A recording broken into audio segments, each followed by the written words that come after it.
selamat pagi. Bertemu lagi dengan Ibu Guru Benita Padang. Pada materi kali ini kita akan mempelajari materi IPS kelas 9 semester 1 mengenai pengaruh perubahan ruang dan interaksi antar ruang di Asia dan benua lainnya. Adapun tujuan pembelajaran kita adalah: pertama, peserta didik dapat mengidentifikasi mengenai pengaruh perubahan ruang dan interaksi antar ruang di Asia dan benua lainnya.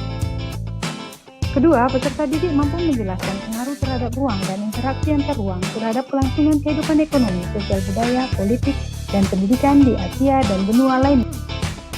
Ketiga, peserta didik dapat menyimpulkan pengaruh perubahan ruang dan interaksi antar ruang di Asia dan benua lainnya dalam bidang ekonomi, sosial budaya, politik, dan pendidikan di Asia dan benua lainnya. Apa yang kalian ketahui tentang pengaruh perubahan ruang dan interaksi antar ruang? Perubahan ruang dan interaksi antar ruang dapat terjadi dalam berbagai lingkup atau skala. Dalam lingkup sempit, perubahan ruang dan interaksi antar ruang dapat terjadi antara desa dan kota. Dalam skala luas, perubahan ruang terjadi antara negara dan benua. Ya, pengaruh perubahan ruang terjadi karena dua faktor, yaitu: pertama, faktor alam, seperti bencana alam, yaitu tsunami, gempa bumi. Kedua, faktor aktivitas manusia, seperti pertama, pemanfaatan alam secara eksploitatif atau secara besar-besaran. Kedua, penggunaan lahan yang tidak seimbang. Ayo, siapa yang tahu pengaruh interaksi antar ruang di benua dan dunia? Ya, dampak pengaruh interaksi antar ruang dapat dilihat dalam bidang ekonomi, sosial budaya, politik, dan pendidikan.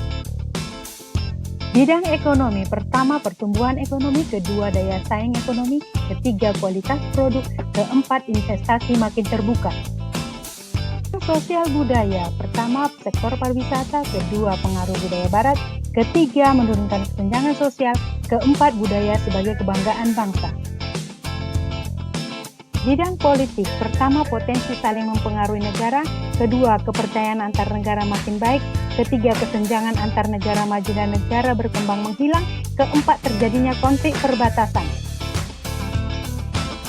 Terakhir, bidang pendidikan: pertama, tarif pendidikan meningkat; kedua, angka melek huruf meningkat, khususnya negara-negara berkembang; ketiga, teknologi menambah ke penjuru dunia; keempat, perkembangan teknologi dan ilmu pengetahuan.